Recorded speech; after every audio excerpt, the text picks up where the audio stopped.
Good afternoon and welcome to Texts in the City at the Wheeler Centre, the series of events where we take a text from the VCE English syllabus and pull it apart, poke around inside and see what makes it ticks. It's just like dissecting a frog in science, but with books instead of frogs and fewer scalpels. My name's Andrew McDonald. I'm a children's author and I'm a bookseller at the Readings Bookshop. And I'll be hosting these Text in the City events in alternating weeks with Ruby J. Murray, who was here last week and shall return again next week. And today we're lucky enough to be looking at Arthur Miller, the famous American playwright's famous play, The Crucible. Just as a quick kind of guide for the session today, can you put up your hands if you've read The Crucible or even if you've seen the film version of The Crucible? All right, I put that at about 50%. All right, we might do some spoilers, but you'll just have to deal with that, but I think it'll be beneficial anyway if we do. Joining me today to dissect Arthur Miller's famous play is Tanya Goldberg. Tanya is a co-founder and artistic director of independent theatre company Ride On Theatre. She's directed classic and contemporary theatre works for companies including the Malthouse Theatre, Sydney Theatre Company, NIDA and the Griffin Theatre Company. In 2009, she directed a production of The Crucible for the theatre company, the Sydney Theatre Company, which makes her quite an authority on the text, despite how much she might say that she's not. And we'll be coming back to her production of The Crucible a little bit later on. Her latest directorial effort is the story of Mary McLean by herself, and that conquered Melbourne late last year and is opening in Sydney in April of this year. Please make Tanya very welcome.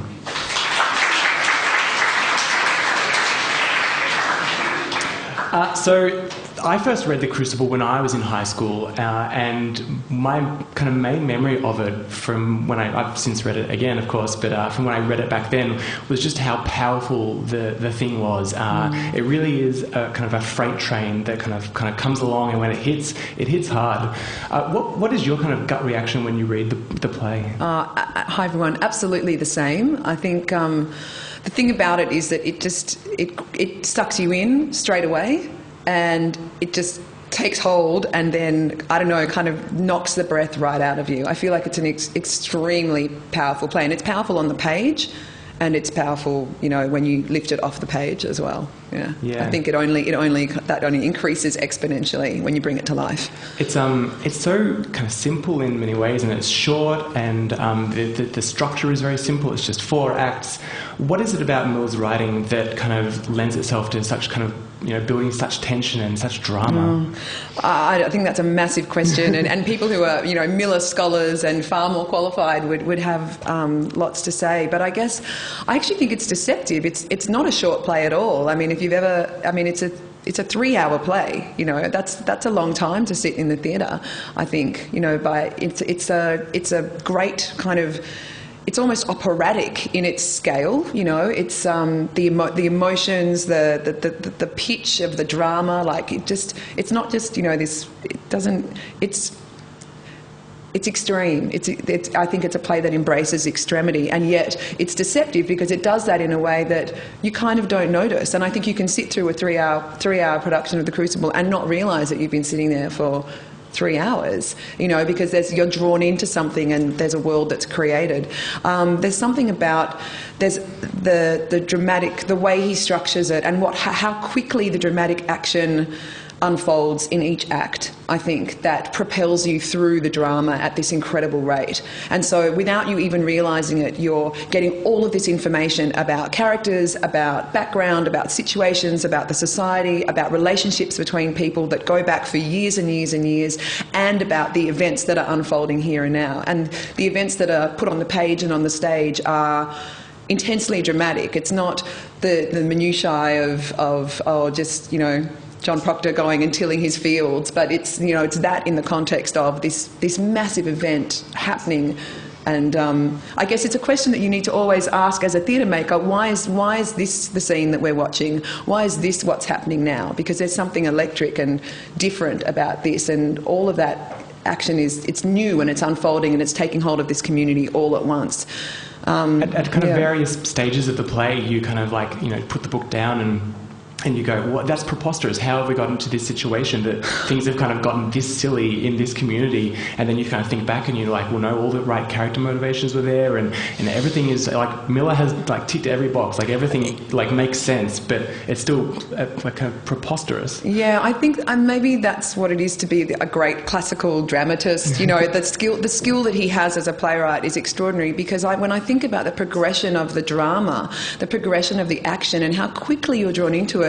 You know, Act 1 is all about rapidity of, you know, it's sort of how rapidly you are brought into the situation of what's going on in Salem, and how quickly you get to this sort of sense, you know, straight from this domestic situation to a full-blown investigation. From the beginning of Act 1 to the end of it, we've got, you know, the situation out there and the investigation, like, it's on. And then you get to Act 2, and there's this incredible economy. You get this economy of the history of the personal situation between John and Elizabeth Proctor, and then you know, the outside world intruding, and that investigation like bearing down on their personal lives. And then you get the hysteria of Act 3, and you see an entire community be possessed, and then you end up in Act 4, and it's just this inevitability. So by the time you get to John Proctor's, you know, so emotional, crisis of, you know, and final decision, which is the climax of the play, his ultimate decision, it's every single moment in the play has been building towards that. Yeah. And, you know, you've been sitting there for over 2.5 hours at that point, and yet it's just kind of happened, this incredible rapidity and economy and brevity that gets you to that place that's just inevitable. And it's so engaging. I didn't actually realise until you pointed out to me that each act does kind of crescendo, like in a massive way, like they really do. Like they kind of start off a kind of mid-pitch, and then they just kind of, it's the thing is screaming in your ears by the end of each act. Yeah. And I think you need to embrace that. Like, I think, you know, it's really easy to go, oh God, there's going to be so many screaming girls on stage. How's an audience going to sit through that? But actually, when you're drawn into it and you're drawn into the action, you know, what you want is to take an audience with you, and for that to just keep building, and that momentum to as it grows, you know, you grow with it. And I think that's the great privilege of exciting stories. You know, you watch a great football match. You don't want to watch your team just go in and like walk all over the other team. You want it to be tough. You want it to be exciting. You want the Bombers to come from behind and like get it. You know, nobody wants a blowout. No. Yeah. It has a lot to say about the society of function and the way that individuals operate within that society. And I think Miller at the start of the play calls it the paradox between individual freedom and social order.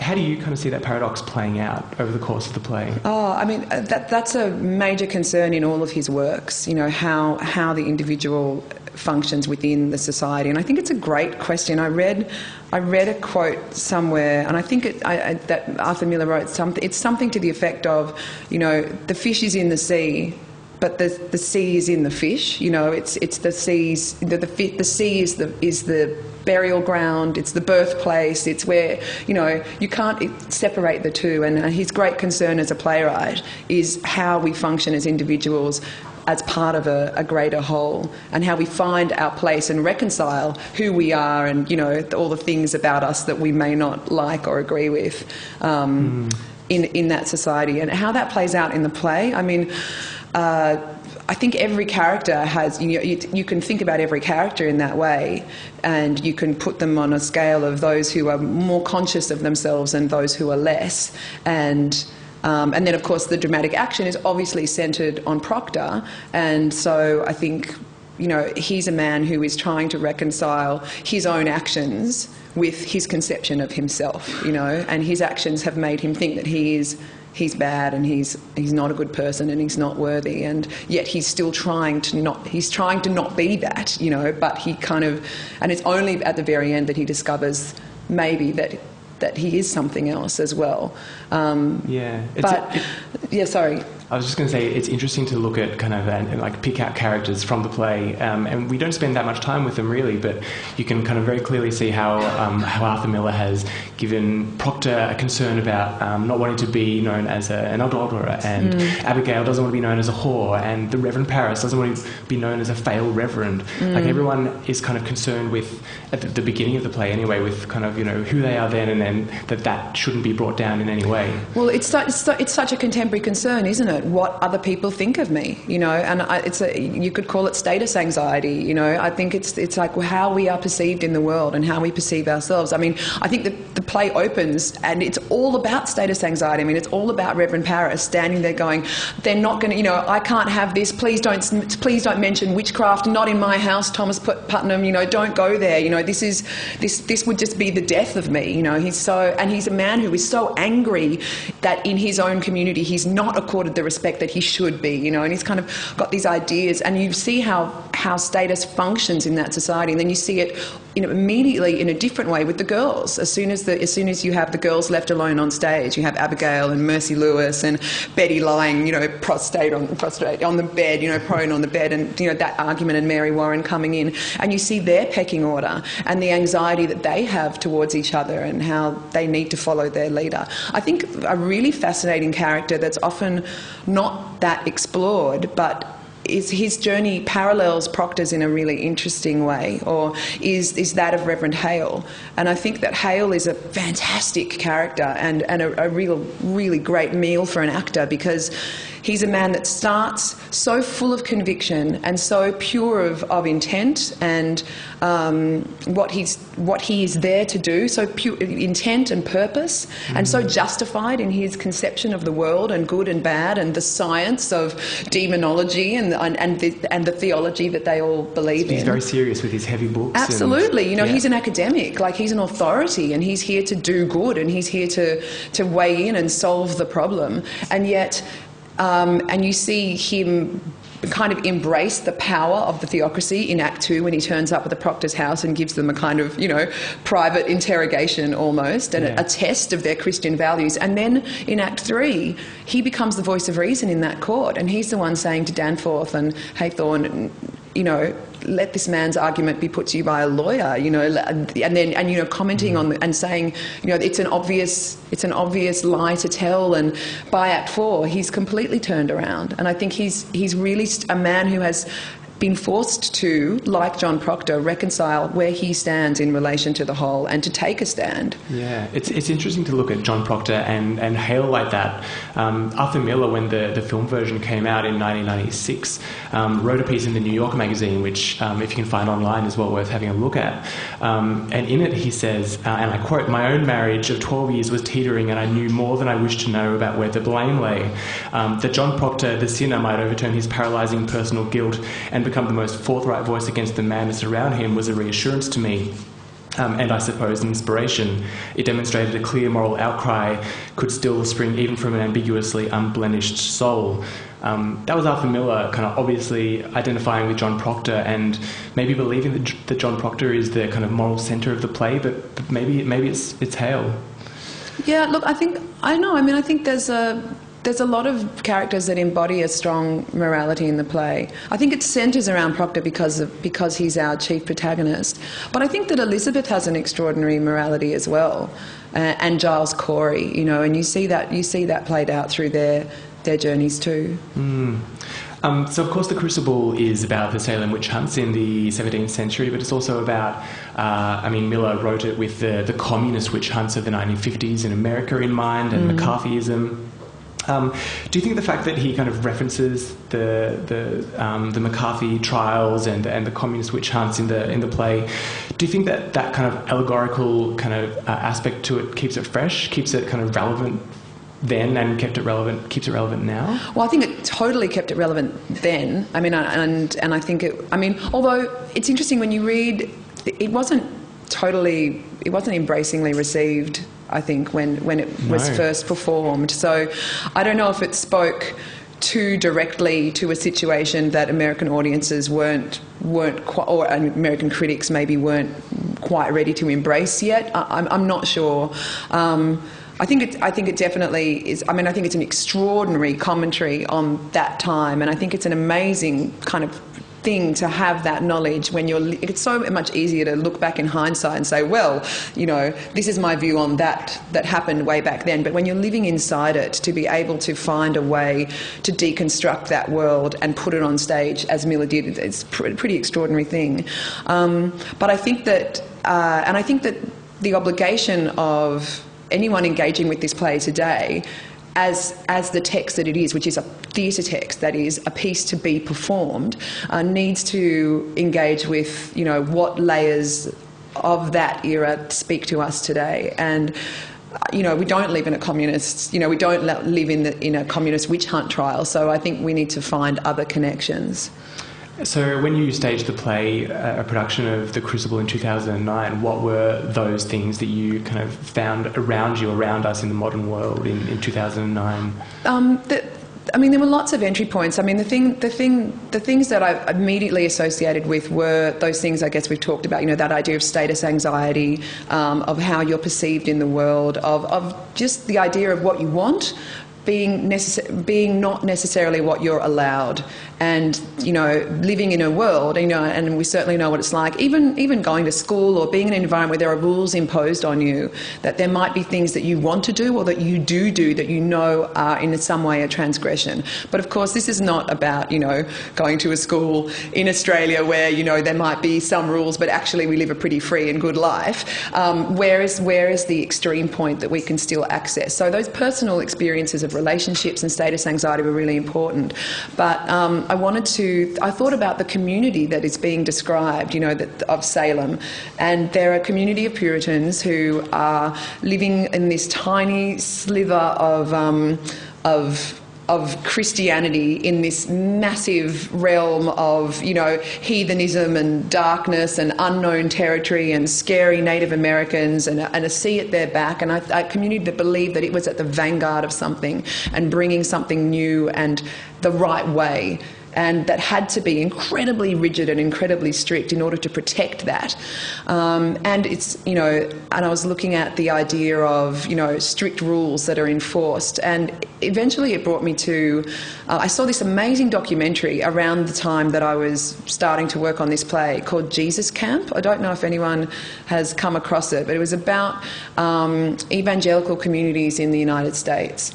And I don't know, I think sometimes, you know, your brain, you know, we go through the world and we, you know, read books and walk down the street and you see things and you just absorb things and piece them together. And, you know, my context at the time was, oh, this play.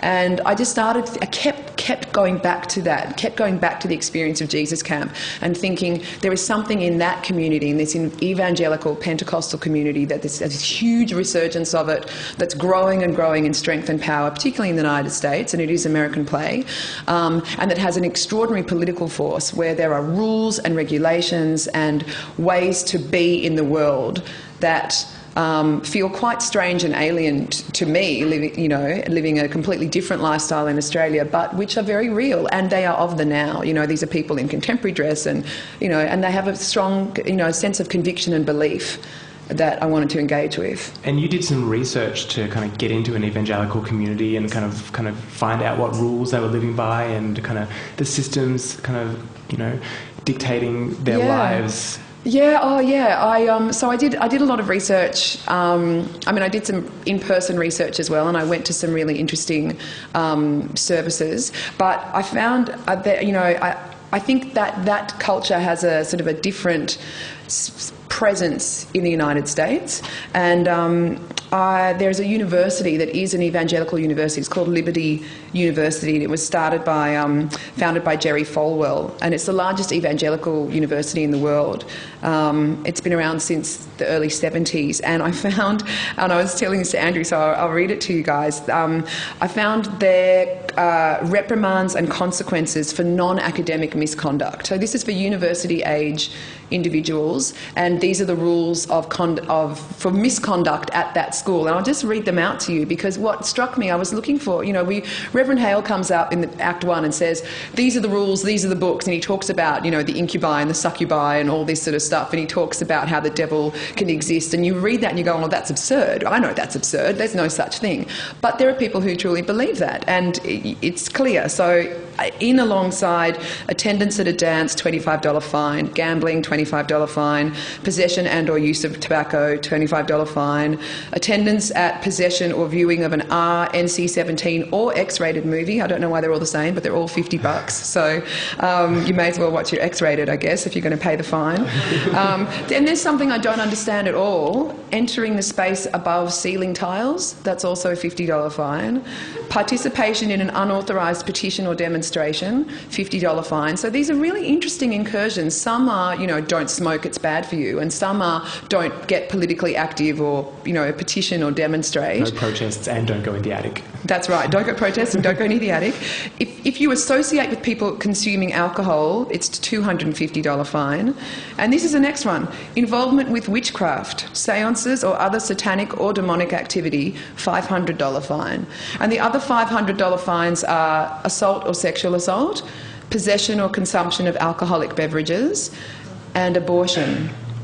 So those are the $500 fines. And that was in 2007. So that was the code of conduct that was published for Liberty University in May 2007. And that's fascinating to me. I don't judge that at all. I just see that as evidence of a very strong belief system that's being enforced and being clung to for reasons that are felt deeply by the people who subscribe to them. And that was the world I want. That's what I thought, well, if this is a crucible that speaks to us today, there are communities that exist like this today. And I would rather not have an audience go into a theatre for 3 hours and watch people speak in a funny accent, because no one really knows how the Pilgrims spoke. It was kind of, some British-esque accent that we'd be making up, and to be speaking and to be walking around on a stage in funny hats and different clothing. Those things are really distancing. And to me, theatre is about connection and about engagement. So I didn't want those barriers to be between the audience and the play. So did you rewrite parts of the play to get around the language problem, or Not did you at kind of all. hand it over to the actors, or how did that work out? That was a fascinating process. I mean, Miller's language is extraordinary. His use of language is amazing. And he kind of invented a language from the court records that he read that you can still access, and then kind of applied his poetry to it. And I guess that's the magic dust of a great writer. It's kind of hard to know how historically true they are because they seem so accessible. That's right, because it definitely speaks to another world and another time, but it is immediate, and it was a great challenge for the cast as a whole. And we sat down on the first day of rehearsal and said we will not be using accents. We'll speak in our own voices. And I know that when I go to theatre, that's I don't want to hear the voice you put on. I want to get to the character. I want to get to the heart and meat of the situation and the story and the drama. So let us find the way. And at first it was hard and it felt kind of strange, but by the end of an engaged rehearsal process with extraordinary actors, and I was very, very fortunate to have some extraordinary Australian actors in this production, they had made the language their own, and it sounds just as good and just as powerful and just as strong in an Australian voice. And it sounded of the now. That came out of people who were wearing, Hale was wearing, he looked like a bit like a TV evangelist. He had a really nice, classy suit and tie on. And the girls were wearing, kind of hoodies and, Betty's in her pyjama pants and a T-shirt. And, John Proctor's wearing jeans, and when he tucked his shirt into his jeans when he went to court in Act 3, and it was just And did the separation of kind of church and state that's hit on so heavily in the original text, which maybe doesn't kind of ring as true for the McCarthy trials, did that really come home to roost again in an evangelical surrounding? Yeah, I guess what I hope is that an audience just accepted that was the world we were in, that was the community, and so it was allowed. And all of the trappings of the state, the courtroom had microphones, so when it turns from just a hearing in an anteroom into an actual court is now in session, which is what happens between Danforth and Giles Corey, in order to get Corey to speak. They kind of go, okay, right, the court's now in session, and all of a sudden, the full weight of the state comes down. I think those apparatus were on stage, and I was again looking for the contemporary way to do that, so that hopefully we just accepted it as part of the world. Yeah. We're going to take questions very soon, so if you have questions boiling on the edges of your brains, put them to one side and don't forget them, because we are going to come to you very soon. I do want to ask though, were there new things that you learned about the play from putting it into a contemporary setting, things that you hadn't seen before that became apparent? I think my understanding of the play was always as a bit of a historical document. A fantastic one and an amazing story that was completely compelling, but very much a historical document. And for me, it really broke that open. And I found people's behaviour so kind of banal and ordinary, and in that way justifiable, that you don't want your neighbour to get your land, and all of a sudden there's an opportunity for you to get rid of that neighbour, so why not? Why not take it because it's come to you? I just felt like what opened up for me was just how human these people are, and in all of their fallibilities, in all of their weaknesses, and in all of their capacity to do really bad things to each other. I think what fascinates me is how easy it is to fall into cruelty towards one another in that attempt to look after yourself. And I guess that, so I really, maybe that's what Miller is exploring when we talk about the individual within the society. How do you be within the society and function in a way that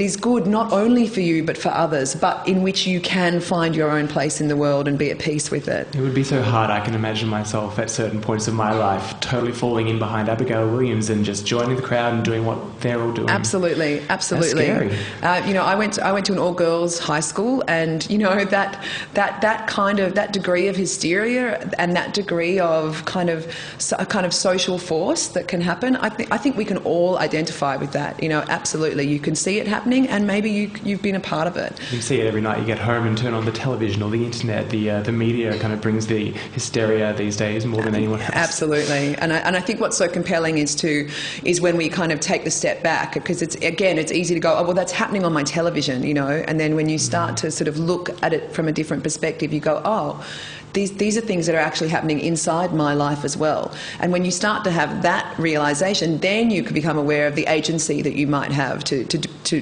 be different. Do you think that from directing the play and kind of going through all that you had, that there were other things that that there were themes or characters that kind of played differently? Definitely. I remember thinking that the play was really about Abigail and John Proctor, and I guess I got a sense of just what an ensemble piece it is, and also for me just how significant and important that journey of Elizabeth Proctor's is. And so I guess in my mind that was one character that really changed in my estimation of its significance, and I had a really phenomenal actress in that role. Does she become more sympathetic? Because I do find her pretty cold. Yeah, I think she's an extremely sympathetic character. I think they're two people who are just at odds with each other, and they're both trying to be good because that's the kind of world and agenda that they subscribe to, and they're trying to be in relationship with each other the best way they can. But I see her as incredibly human too, hurt.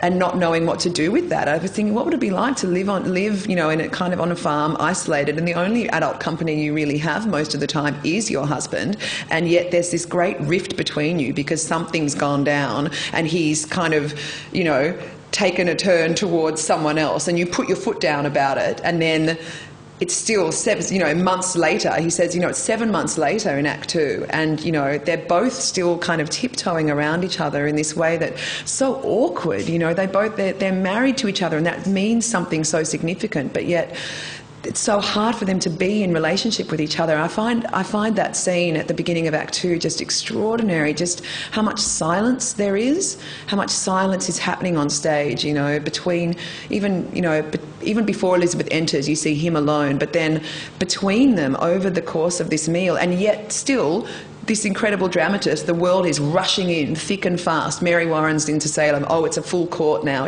All of this stuff. And we get all this information, but it's also playing to the history of their relationship. And I think where they get to is, you know, a place of real, a kind of quite elevated understanding of each other. Yeah, and acceptance. Yeah. We might flash the microphones out to the audience. If you have a question, we'd love to hear it. This is your chance to ask a real playwright and director. Playwright, just director? Actor and director. Actor and director. A question about Arthur Miller's play. Do we have any hands? Yeah, one right at the back.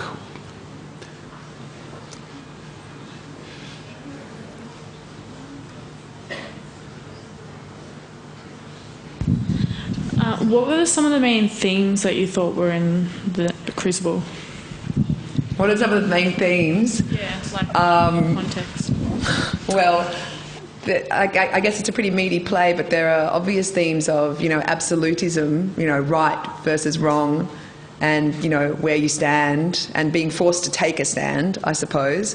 But also I think a theme that, and we've talked a lot about the society and the individual and the very complex web of connections between those two. If students were looking at writing an essay that looked at the individual versus the community around the individual, what kind of characters would you recommend they kind of focus on? Well, I guess, you know, you'd look to Proctor and Hale, and Elizabeth Proctor and Giles Corey as people who are, you know, finding ways to find a voice amid, you know, the great tumult of you know, popular opinion.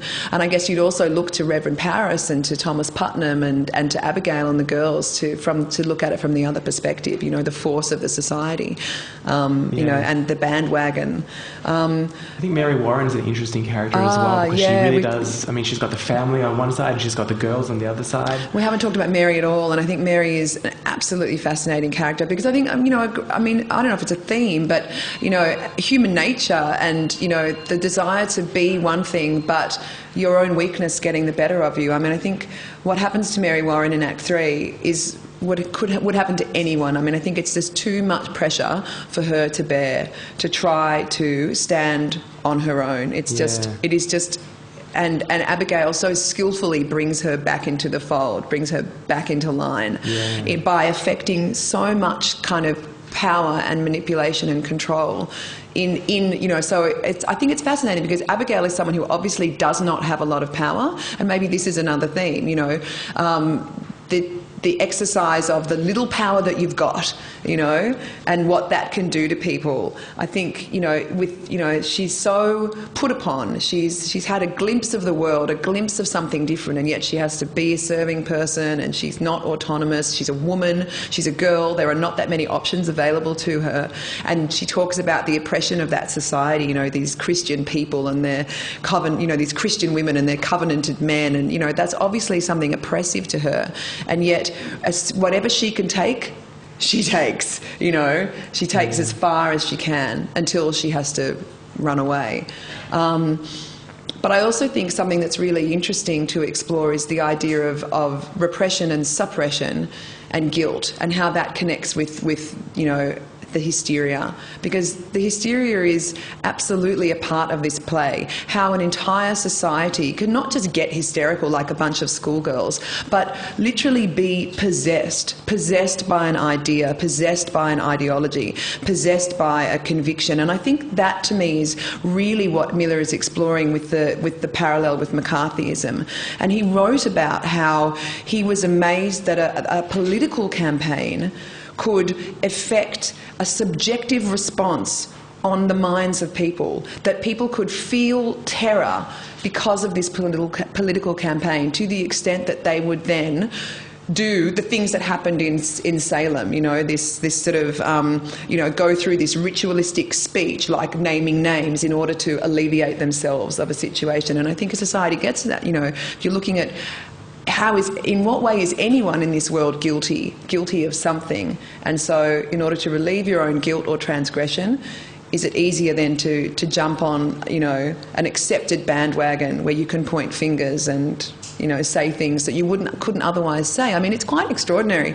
I think that Abigail says in front of her uncle, in front of Thomas Putnam and his wife Anne, in front of Reverend Hale, you know, the most important person in the room in Act 1, she says, I sometimes find myself standing naked at the window with no, you know, and not a stitch on my body. She says something, you know, something to like, says something that is so provocative, and you would never say that out loud. And it's like, that's what people said in those trials, you know.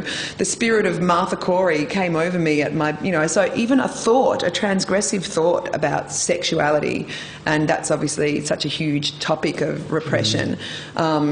And then, and still can be now, you know, you could all of a sudden say that out loud in front of people, and it was okay because it was about the devil doing those things to you. Yeah. That should answer all those questions about themes. Do we have any more questions from the audience? Yeah. Arthur Miller wrote more than just stage directions in his play. When it came to putting on the performance, how did you incorporate his directions? They're not really directions, those passages. They're more... it's almost like he writes these mini essays, doesn't he? And he kind of says, oh, let me tell you about, you know, let me talk about Reverend Hale. And he gives some historical background to certain characters when they appear.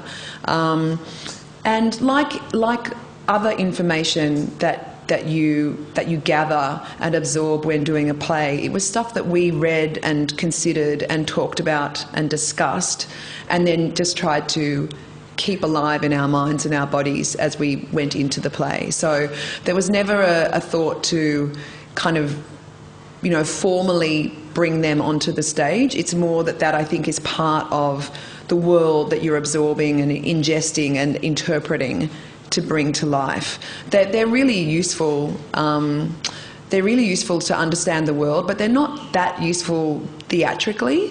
And really, all of the clues in bringing the piece to life theatrically are in the text itself, in the exchange that's happening between the characters. And the only way you can ever find that out is by getting up on the floor and speaking, you know, kind of, and inhabiting the words and speaking them to each other. Yep. Would you like to say? No, thank you. What's your most favourite part in the book, and what's the most important scene in the book, do you reckon? That might be the same thing, the favourite scene, most important part of the book. Yeah. Although I like to call it a play, because that's what it is. I know we read it in a book, but... yeah, oh gosh, I don't know. There are so many great parts. My favourite scene is when Abigail and Mary Warren, and they're kind of like, you know, sparring in the courthouse, and Abigail thinks that she sees the bird. I find that scene really frightening. Like it's terrifying. It's really something, you know, they start repeating what Mary Warren, and we've all done that as children. We've repeated what our brothers and sisters said until, you know, we're just mocking them over and over, and for them to kind of be using those kind of like elements from childhood for such a kind of demonic, dare I say, kind of, you know, reason was, really frightening. I mean, I think I think every act has its crucial and important parts. But there are bits that I just love. Like as I said, I love that scene at the beginning of Act 2 between Elizabeth and John. I love when Reverend Hale comes on stage at the beginning of Act 1, and, you know, just what happens to the whole world around him. Pretty much from when Hale comes on to the end of that act, I think is just really exciting.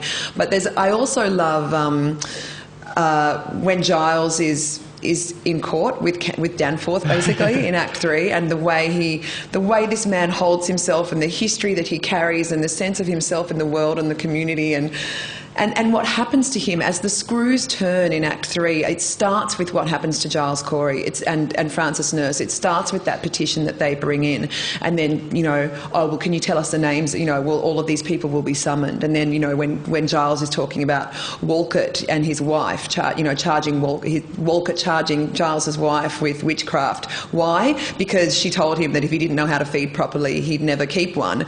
You know, and Walcott says, now she's cursed my pigs, and therefore, you know, she's the devil. And who told you that? And that thing about Thomas Putnam and the fair gift of land, who told you that?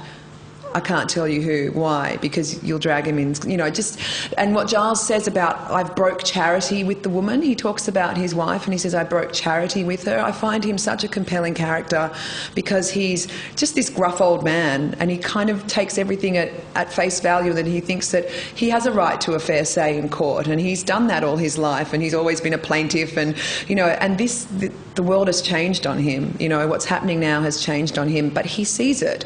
He sees that what he, you know, mentioning something about his wife, he broke charity with her. He did that thing where he transgressed, you know, in the society that we live in, he did something that didn't serve her out of his own, you know, fear or doubt or insecurity about why she read books, you know, and this is where it's got him, and now we're not going to say anyone else's name and he'll die for it. And so I find that a very moving part of the play. Something else occurred to me, and there's a question down here, just about themes again. I just wanted to mention public and private became a really interesting thing that we talked about a lot, because I felt that, you know, some of the spaces on the stage are obviously private spaces. We're in Betty's bedroom. We're in a bedroom of a teenage girl in a private house upstairs, but yet it's rendered the most public space. You know, all of a sudden, you know, the Putnams walk in and then the girls are traipsing through and then in comes Reverend Hale, and it's like this private space has become public. And it's the same in Act 2. A private domestic house becomes public. First Hale comes in and then he kind of brings the court with him and sort of interrogates them and asks them about the commandments, and it's sort of, and then when they search the house. They search the house and Shiva comes in and they have a warrant, it's like absolutely is now again the public has intruded.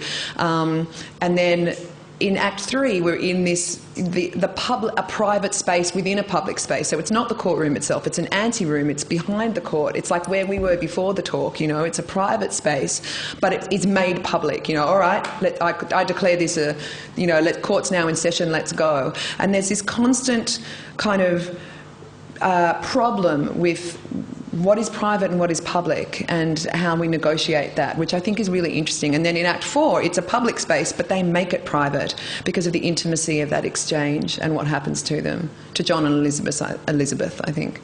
So I just wanted to throw that out there for you too. Question down here? Yeah.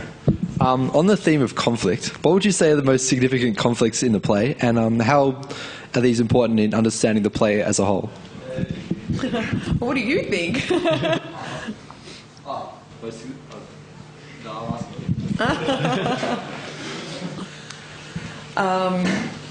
I guess the best way to look at the conflicts of the play is looking at the individual characters' conflicts with other characters. Like every character has at least one other character that they're sparring against, that they have a conflict with. Like, I don't think there's any characters in the play that don't have a conflict with at least one or more individuals. Absolutely. I mean, there's the personal conflicts, as Andrew's talking about, and there's, you know, a whole litany of them, and many of them we've already discussed. But I guess there's the obvious conflict, church and state, you know, that in this world are not separated, but yet problematically in conflict with each other. But the conflict between right and wrong, and between your own conception of right and wrong, conflict between how you think people see you and how you see yourself.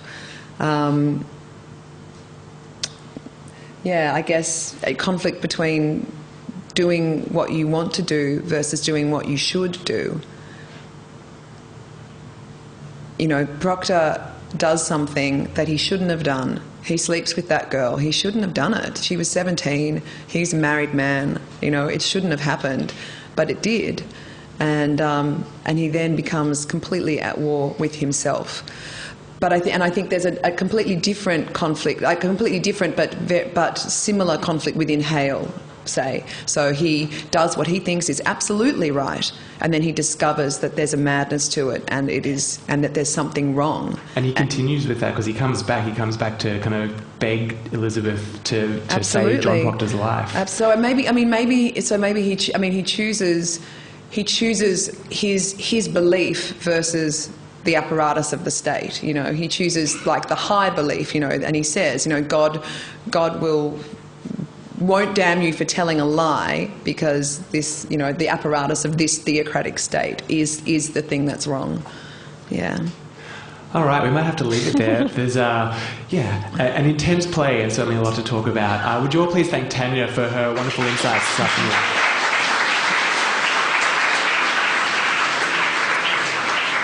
That's it for Text in the City today. We'll be back next week. Ruby J. Murray talking about Geraldine Brooks's Year of Wonder. Thank you, everyone.